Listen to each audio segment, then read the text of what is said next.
Hey everyone, welcome to our podcast, Four Women in a Podcast. My name is Lola Alzain, and these are my co-hosts. Noha Bidoun, Roba Al Khalil, Nawal Al Saeed. This episode is sponsored by Venture Title Agency. Okay, ready? Yes. So today we're going to discuss the topic of grief. There are many definitions of grief, and people might think of grief and immediately their brain resorts to death. Oh, we know exactly what you're going to be talking about. Death. So, does anybody on this table want to define grief? Okay, Noha, what is grief? I didn't research the formal definition of grief. I thought Robo was going to. Looks like you researched everything else, though. I have a lot of copious notes. What is the formal definition from a psychiatrist's perspective? What is grief? When a child grieves? I don't know that I know the actual formal definition, but I think it's a loss, some sort of a loss. I don't think it has to necessarily be a death. Well, I know that grief is transformative and it dances all over my chest. Grief is the anguish experienced after significant loss, usually a death of a beloved person. Grief often includes physiological distress, separation anxiety, confusion, yearning, obsessive dwelling on the past. Oh man, I love that. Because we don't want that. And apprehension about the future. So that's in a formal sense. A lot of anxiety. If I can get this conversation rolling here, I think that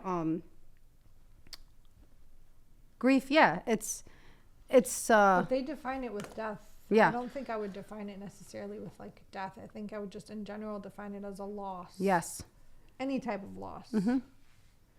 Grief over a deal not going through, grief over a job you thought you were going to get, or a promotion you were going to get, or I don't know, moving to another state, grieving your old home or your old friends. For kids, it could be so many different things, like going from a new school. From an old school to a new school. And the magnitude of the grief that you're facing in these different situations is different. And then you have to learn how to cope with those situations as well. Grief is I would say it's putting something to rest. You know, putting something behind you and having to come to terms that it is no longer there. I know, but do you think people can do that? No. With every type of loss? I don't think you can. I think it ebbs and flows. For sure. It comes in waves. Yeah. I think some grief never goes away. It just comes in waves. I'm just gonna say I don't think there's an end to grief. No. But I feel like it's like a journey. It's like it's a complex process. Sure. Right? Of a certain thing. Some things I think you can grieve and put them to rest, and I think that some things keep coming up. You'll grieve forever. Yeah. Well, I kind of look at it as a wound that's healing, and then it's like pouring alcohol on it whenever it reopens, you know, and it stings. So in a sense, that's how I look at it. But would any one of you like to give us an example of a time you were grieving? Well, I think that I would say that you can grieve something or someone that's still alive, like a version of them. And you were talking about that early on with your slip, so we're going to actually pass that to you with your Freudian slip. I've actually been having a really hard time trying to figure this one out. Yeah. You know, because... But, you can grieve a person, in my opinion, or the way I see it is sometimes somebody is very much alive, but a version of them that you knew, or they're no longer there. And you keep waiting and waiting and waiting for them to come back, and they don't. And so then you have to just come to terms with, it's different now, and you just move on. And that's growth. Yeah, it's growth. So does growth go hand in hand with grieving? Oh, grief is so transformative. All processes, right? Dances all over my chest. Indeed. Right. Oh, 100%. I love that. Grief and growth. You guys ever watch WandaVision? Yes. Mm-hmm. Yeah, very good show. First, I want you to... We'll get into WandaVision. You've never watched WandaVision? No. Okay, Lola, you tell us an experience that you've had with grief. Well, I think, obviously, I've said this before, but when a woman goes through a divorce, actually, even when a man goes through a divorce, we always talk about, how women feel, but men have these feelings, too. And divorce, honestly, whether you want it or not, feels like death. Because, you and your spouse have worked so hard to build something, and then all of a sudden you feel like it's just dead. It's gone. It's gone. So when a person is going through a divorce, I feel like they go through a natural grieving process, you know, and some have no problem getting over that hurdle a lot quicker than others, and others dwell. And that goes with what you said earlier. You gave us Obsessive dwelling of the past, per definition. and that causes major anxiety. And I know so many people that are still dwelling over a divorce they had years ago. They're Over still a decade. grieving that they can't get over that hurdle. So it ends up hurting them in the long run because they have a hard time moving on. But yeah, let me tell you guys that we talked about that in the was it the episode that never was, where we talked about how you can't step into a new identity if you Without keep repeating Yeah. the same story or wearing your trauma like it's a badge of honor. That's the single most rate limiting factor. Debilitating Yeah, thing. debilitating thing that stands in the way of your growth is to just keep repeating the same story or keep pulling people into a past experience. Like just keep reminding them and reminding them and reminding them. Yeah, Or we talked about it a few. you like, can't a few step minutes- into a new identity if you keep telling the same story. No. But You these absolutely people that you're cannot. talking, no, you can't. And so Yeah. what you're talking about is like that obsessive dwelling of the past. It's why some people have such a hard time. And I'm not blaming these people. It's just a coping mechanism. Sometimes you don't know any better, but why it's really important to come to terms with grief. I think I think people forget to give themselves the time to heal. Yeah. And there are different types of healing. There are different ways to heal. And I don't think some people want to heal. I think some Yeah. people are very much wanting to be in the stuckness I agree. of No, what was. I have to respectfully disagree. I think people want to heal but don't know how. So they lose their self-awareness in that moment. All they You see think is that black. many people have that much insight about healing? I really don't. No. I really don't. I don't think they know there's- any better. That's the, they have. Yeah, they don't. Or don't know any better. they cling on to an identity of like victim or Yes. this happened to me or Yes. the trauma The that victim they're card holding. the victim The trauma card or that the story that they're holding on to is the badge.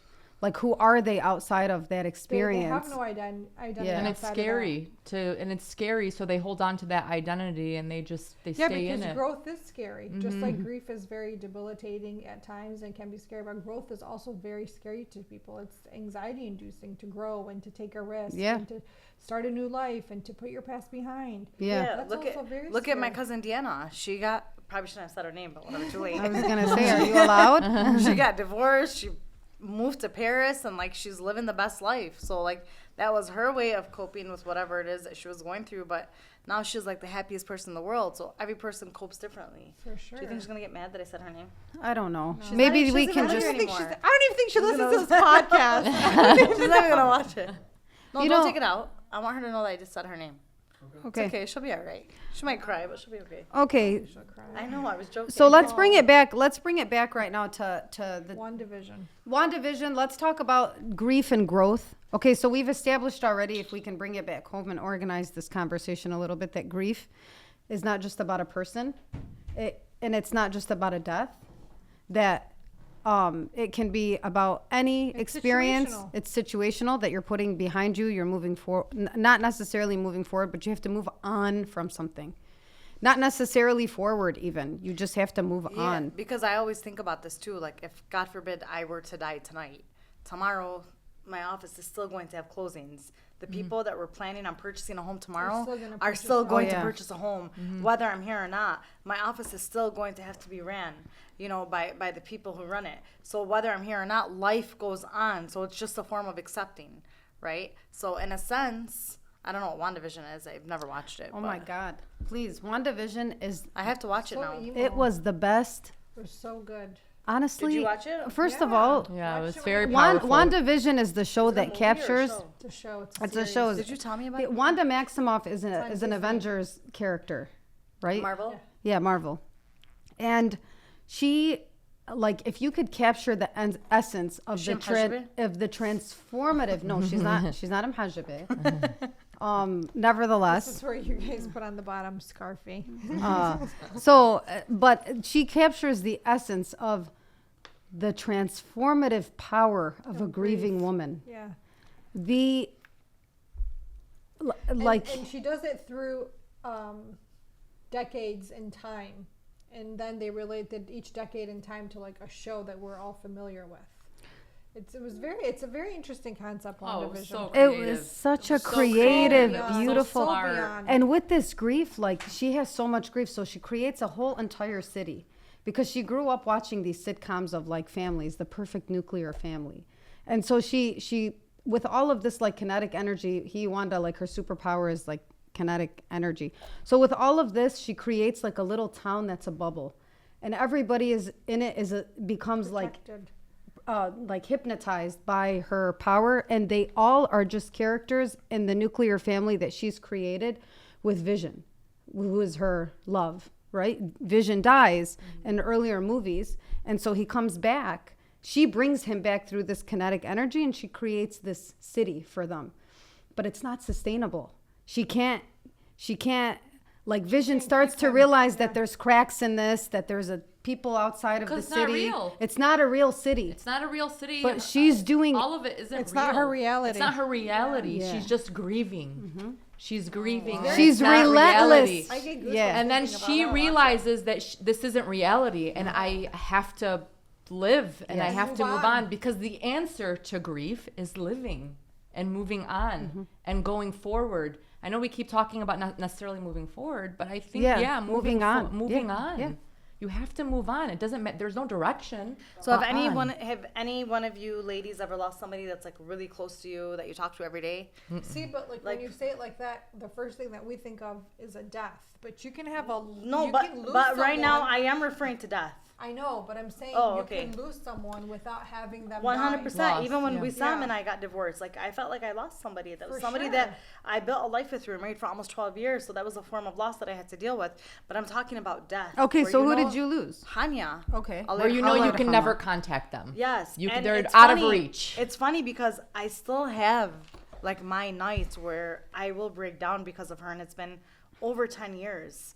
When I lost Hanya, that was a very hard death for me. I had a very hard time dealing with it because I knew, well, I don't know, I knew Hanya so well, so I went with her to a lot of her chemo appointments, and I would go with her to a lot of her doctor's appointments, and she never, ever, ever wore a hospital gown. Never. So the last time I saw her was on Wednesday, October 3rd. I walked into the hospital. I was taking her mom coffee. She was in ICU. And the doctor had asked me and her mother to help her change into a gown. And I said, no, Hanya won't wear that. And they're like, the nurse said, she has to. We have to give her a catheter. And then I looked at Hanya, and she looked helpless. And she kind of gave me the look. She had like a mask on, and she kind of said, just whatever, I'm just going to wear it. And I knew in that moment that like Hanya wasn't well. Wow. So we changed her, and I said goodbye to her. I had a private conversation with her.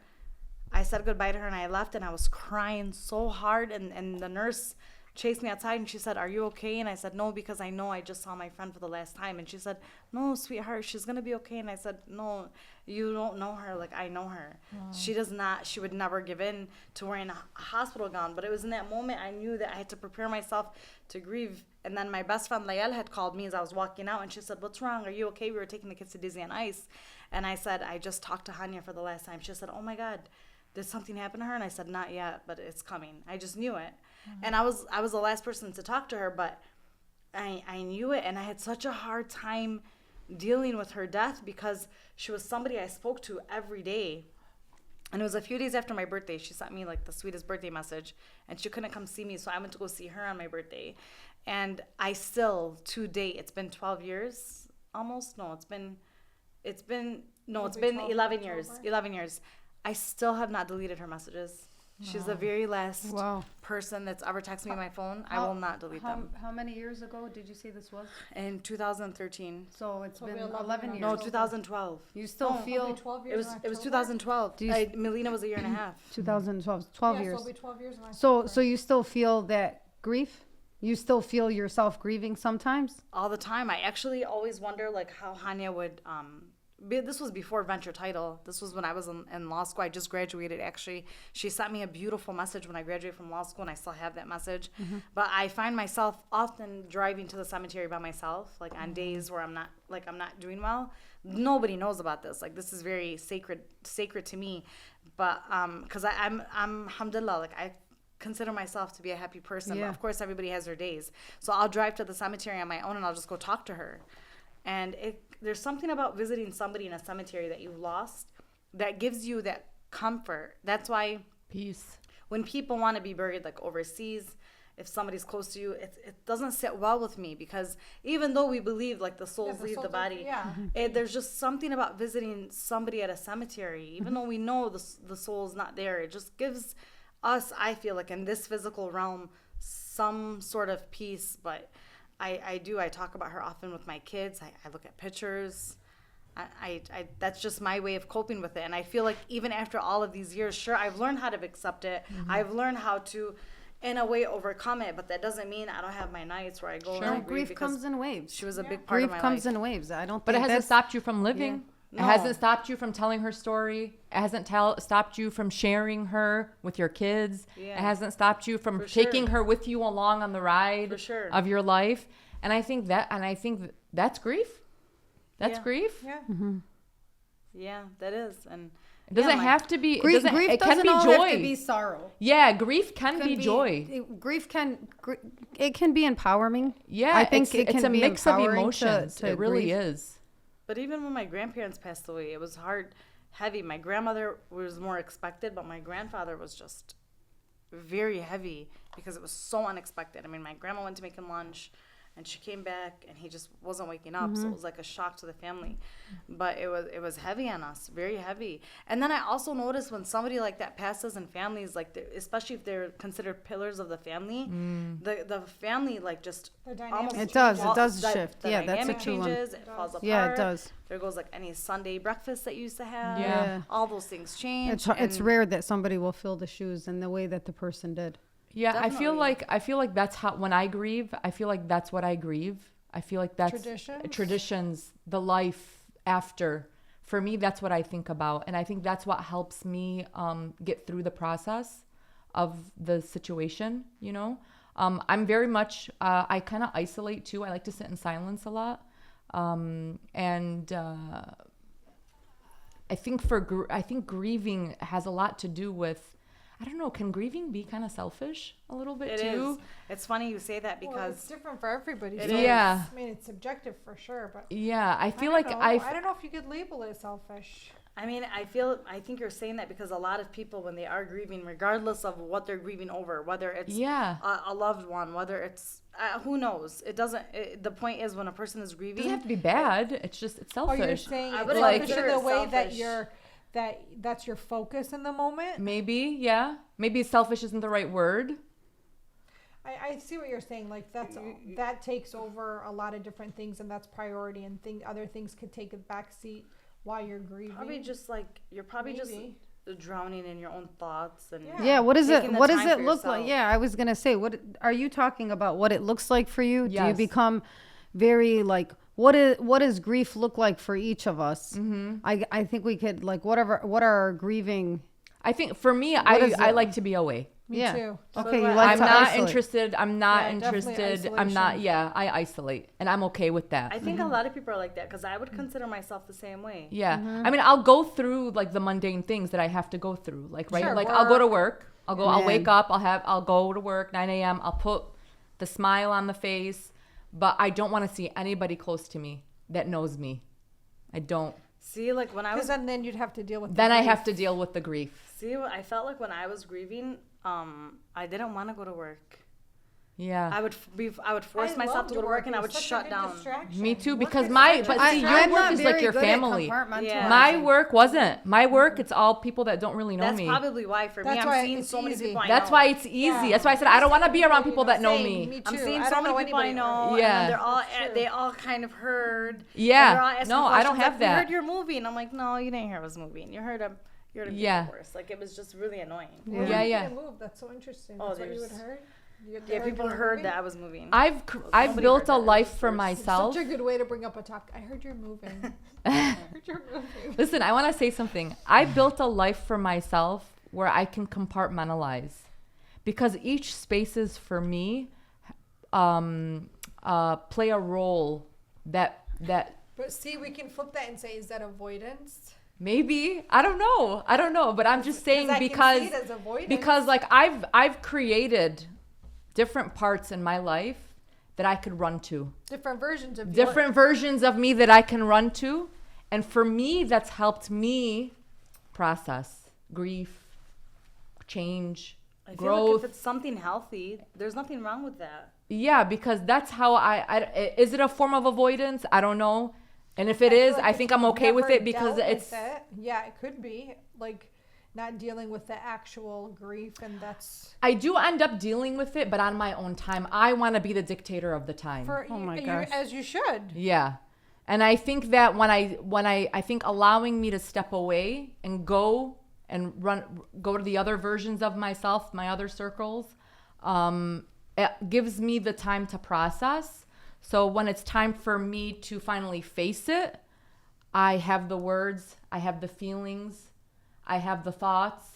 You need a minute to collect yourself. Yes, I have the composure. And she does go through those spaces. And I don't. Sources. Yes. Ro, what does grief look like for you?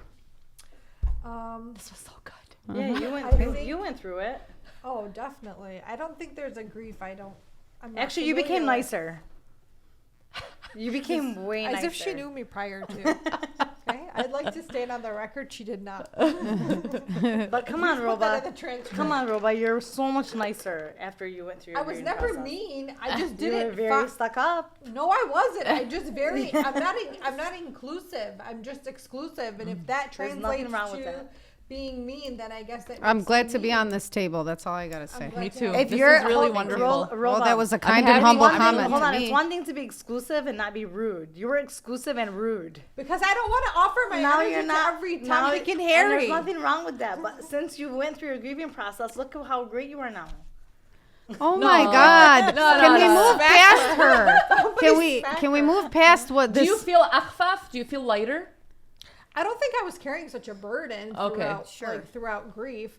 And By the way, I was joking. You know I love you. Avi, yes, but I don't think that's. I think it's just when I am grieving, my form of grieving is like to not talk about it, kind of like work through it myself, isolate, and when I'm ready, then I can present myself to the world. yeah. Yes. But I am still going to work, doing the day to day. I feel like that's such a good distraction for you because you can't be at work and all day this is all you're thinking about. Yeah, Yeah, you're right. yeah. It's For hard. sure. That's very, very That's hard for why me. I love Yeah. doing That's all actually- that. doing. That's actually so hard for me to compartmentalize grief. Like what grieving for me can, if I don't get a hold of it, a conscious hold of it, grief. You're gonna ruminate. I dwell, like I'll tell you guys, WandaVision. I cried after I that definitely finale, cried during- not out of I had to sadness, watch WandaVision. but because No, I because thought it it was so powerful. Because it probably resonated. listen, they're telling her that people, once they all realize that they're under the spell, imagine the scene. The lady's on the floor. She's like, Wanda, your grief is infecting us. Yeah. Oh yeah, Imagine. that's It's infecting us.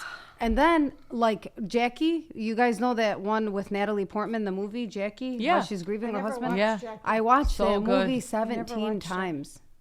Everything is Obsessive moving. watch? Everything is moving around never her, and watched she's Jackie. just She's like, like Jackie. And the Yeah. way she cries in that The way one she scene. cries. Franklin yeah. F. Kennedy. Yeah. Jackie, Jackie. yeah, but Natalie Portman does. Like, John that F. really good Kennedy's biopic. wife. Jackie Onassis. Yeah, Yeah, I know. and Yeah, it's yeah. called Jackie. I love her. It's very good. And she just like cries in that shower. Natalie I Portman have does a really felt good the job. harshest. I'm trying to think of a really good scene in a Yeah. movie that's like. Yeah, great. like those kinds of things resonate with me so much. Like the ayah from the Quran when Prophet Yaqub is crying so much I remember about that. Yusuf, and then he were says, there? and I don't wanna misquote it, but honestly, that gives me solace thinking about how it's also grief is even mentioned in the Quran. But he says, قال إنما أشكو بثي وحزني إلى الله وأعلم من الله ma la ta'lamun. Like I complain of my anguish and my grief only to Allah, and I know from Allah what you do not know. You know, like where do you put all of this grief? You know, so then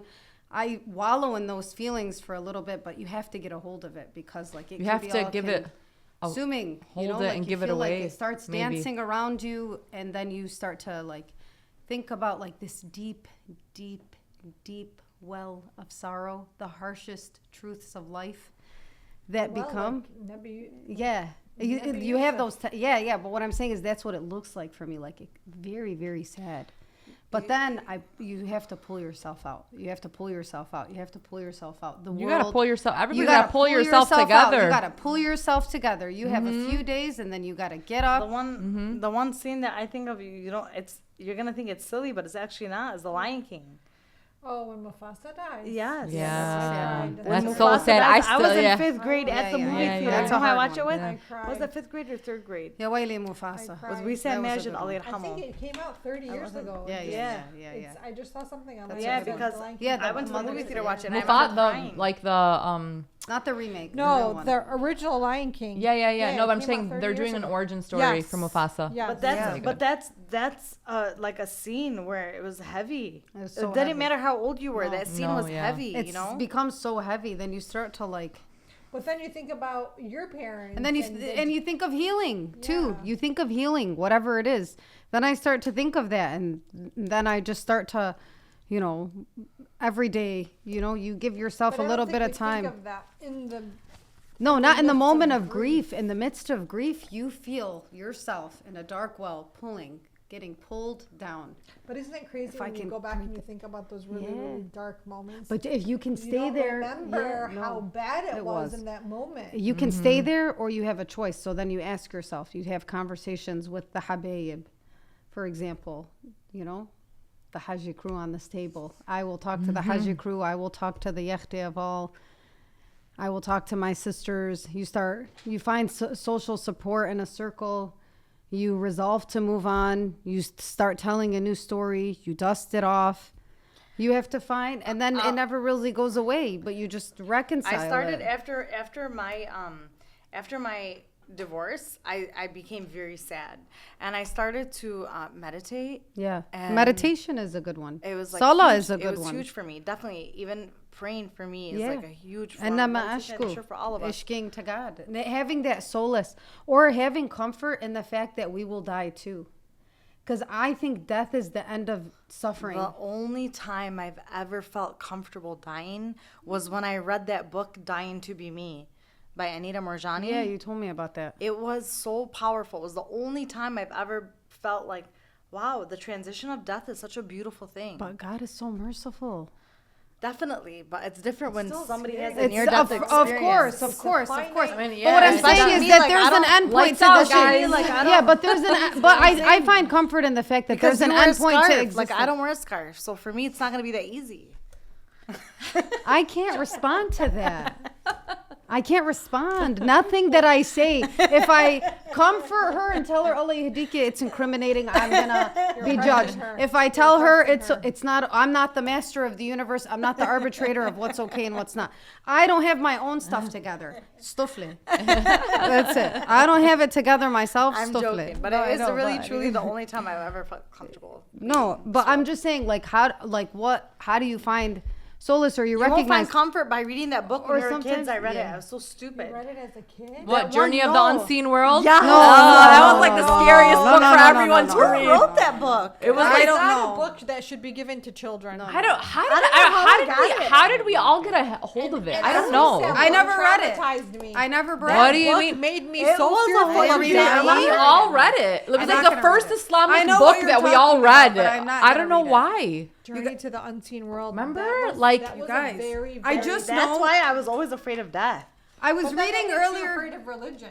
It No. does. more than it does death. That's why something like that at a young But it's not age, true. But it hasn't been not. verified. It's not true. Of course it hasn't. We but know it's that. verified. You don't have to convince us, but we're just Okay. saying. But- Yeah. but think of No, 30 it's okay. years The when you read cultural this ways of book. learning about like Yeah. death and the afterlife has made us all very afraid of Yes. this very merciful Yes. God. It's okay. We can say that. Like Sure. we are all unlearning. Yeah. Yes. Our the Journey to cultural the unseen world. Yeah, I'd really a like journey to to the learn that. unseen world Yeah. towards a more merciful. Vader's like, well, God. I'm gonna make him read it. I'm No, like, it's really no, don't traumatize them. so traumatizing. No. It But is- but I it is read so scary. But I read like somewhere that like death there's like if you're righteous or you're on the right path or you've done good, that when you die it's the end of negative suffering. It's an end of negative emotions, and I've read that from an Man, Islam. I've heard a lot of interpretations, like even like the way we conceptualize hell. Like Yeah, just a it's lot so- of things, it's like super- I don't know. Like if we're I gonna don't go to know. hell, like I'm not gonna go like the worst level. I've never killed anybody or anything. Lola, who said you're gonna go to like? Yeah, don't like, know I how to feel say- like, I yeah. can't. I'm not. This is a podcast. I can't make these hukums. But I want to like. What Allahu are you a'lam. saying? Allahu a'lam. Inshallah, yeah. I don't expect to be. Thank like, God I'm not God. I don't expect to be on the same level as heaven of you either, because again, I don't wear a scarf, so I don't know where I'm gonna. There's be, no so- right You way have no to idea answer what's these. to come.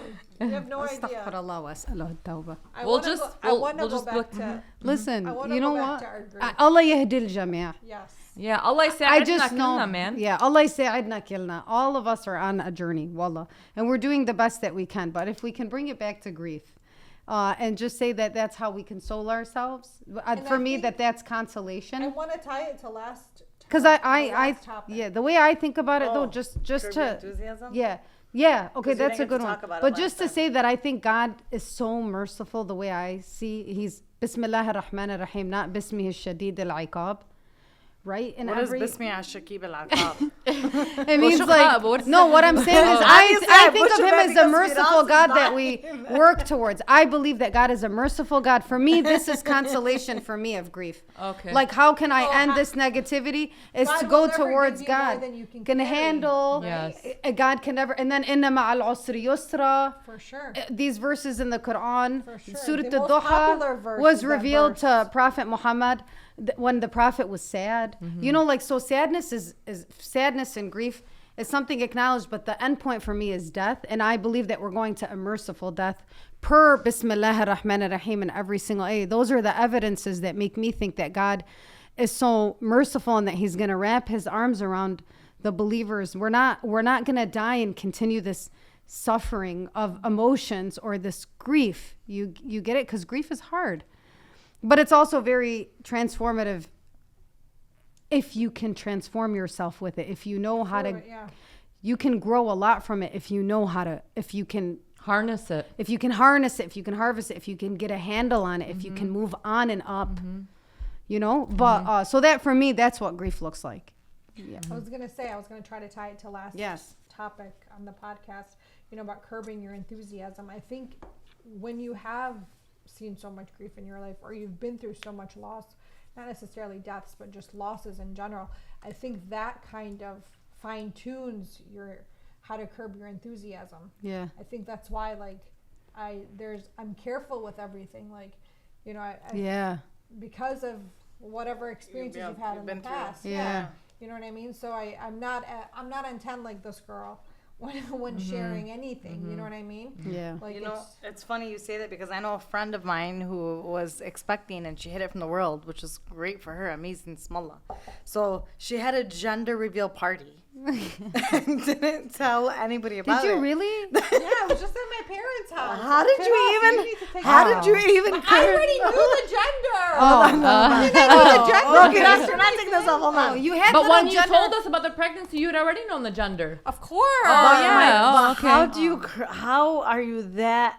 Like, how do I you curb told your my enthusiasm? family. I told my siblings the day I did the gender. She had a reveal. gender reveal party Yeah. before Ramadan That's dinner on okay. Cantina.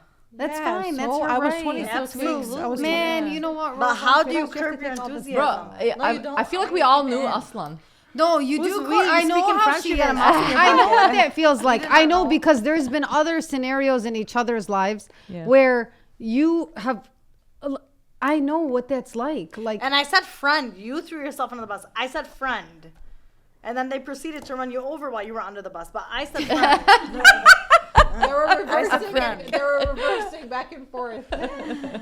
Oh my god. But regardless Hey, by the way, Lola is on today. Okay, If you guys saw our group chat before we started the podcast. I want to know though. I really, wallah, I'm not just. I want to know why our find it energy very- levels are so soft and gentle though when we're talking about grief. Like we're all It's just different. It is different. It is but different. I find it very admirable how you're able to seriously curb your enthusiasm, even over something as exciting as something I'm not allowed to talk about on this podcast, but we already talked about it. So even something as exciting as your pregnancy, it's so admirable to me. I would have been like, oh my God, you guys, like, I would have like. because once it's you want something for so. Can I answer on what I think? Are we keeping this fit us? Yes, we I don't know. are. Yeah. Don't keep it. Feed us. Okay. It's so good. No, listen. They're not keeping this. I don't We'll want to post it after. No, I want to to just say something generic. You want something so bad, then it comes, right? You want something so bad, then it comes. And first of all, you've been ready to be ready for it for so long. Okay. And then it's here and you just want to protect it. Yeah. You just want to be I normal understand. about it. Relationship, Whether it's a like job. I have Rob on her husband and my phone with a heart over his face. Listen, let me tell you guys something. When I applied to a job at Henry Ford, That's her picture. you guys, when I applied, I hate her for this. I hate she's her. beat us all up today. Well, she is. I am Oh, I'm not. just Is trying that to. not how Roba is. That's 1,000%. You how just I am. want to, There's yeah, nothing- whatever I it love was. that about you. And you want to Tell protect us. the most Take it, valuable take to it, you. You take want to it. protect what's most And not valuable just to that, you. you're self-developing as it came. Yeah. Like, okay, now it's here. Now I have to work on things. So tell us on what the you're inside. referring to. So many- but- I'll tell you, like, there's been a lot of things. Like, okay, I'll give you guys an example. You're going to get so mad because it's going to be like an example that you don't want me to give. But I applied to a job, and this was very impactful in my This life. is so interesting. This is like gonna go viral. It's just whatever it is, whether it's a job, whether it's a baby, a pregnancy. There's so many things throughout my life that I could have said the same thing. When I was pregnant with Zainab, my daughter, it's the same thing as you. There was 5 years between my kids. I struggled to have Zainab. You know, it was just this moment where it was like, it's almost like anticlimactic because you want it so bad. And then it's there and you're like, Well, yeah, and then okay. yeah. And then you're self-developing through it. You want to protect it. You want to. You're also you're so busy in that time that you don't have the time to sit down and be like, this is happening. Yeah, like the podcast that was happening today. She told me tell them that Firas. These are lies. These are lies. I want this on the record that I these said are Roba, I don't lies. have khillet for this podcast today. She was like, neither do I. Tell them Firas canceled. I didn't have khillet. I didn't have khillet either. You guys are acting You so had all the psyched out. khillet. You walked in with an encyclopedia. I'm grief. Are you serious? I mean, because I come prepared and I'm committed. Good for you. Good for We you. have I'm to shave committed. this. Yeah, we have to shave. You this know, down. imagine you guys sit and put on the podcast that 2 out of the 4 women didn't have khillet. Imagine you put on the لك podcast. هالشوفان الحال. لك هالشوفان الحال. I wish it was the show for Tal. I wish that's Are we what cutting was. it? We're done? Okay. All right, guys. Well, this was an amazing conversation that we had on what's that thing? Grief. No, use the quote. What's that quote? The dancing on on the the chest. Grief is so transformative and it dances all. That's a Noah Beydoun original, by the I way. understand. That's how I feel. I feel like the thoughts are dancing all around my head, Wonderful. and I just want to write them all down. Keep writing. Okay. Grab that pen. Like you didn't write enough. Okay, yeah, I just trivia gotta write them questions. down. Time Grief out is such a grief. transformative Who said experience this? that it dances all over my chest. That was your exact Great, quote. great. Yeah. Trivia question. Who said this? It's about grief. Yeah, wait. Umbilical cords wrapped around my neck. I'm seeing my death. Drake. The night even took my first step. Wrong. Little Wayne. Wrong. Jay-Z! Wrong. What the hell? Who are you people? We're Umbilical- naming I'm just random naming rappers. random I don't rappers. listen. There's nothing random about this rapper, and he's a genius. Notorious B.I.G. Thank you very much. I never get up. You guys got 10. You guys Anyways, thank you for joining us on our podcast. Remember, this episode was sponsored by Venture Title Agency. You have the right to choose your own title agency, so make sure you choose the best. Thank you for joining us. See you next time.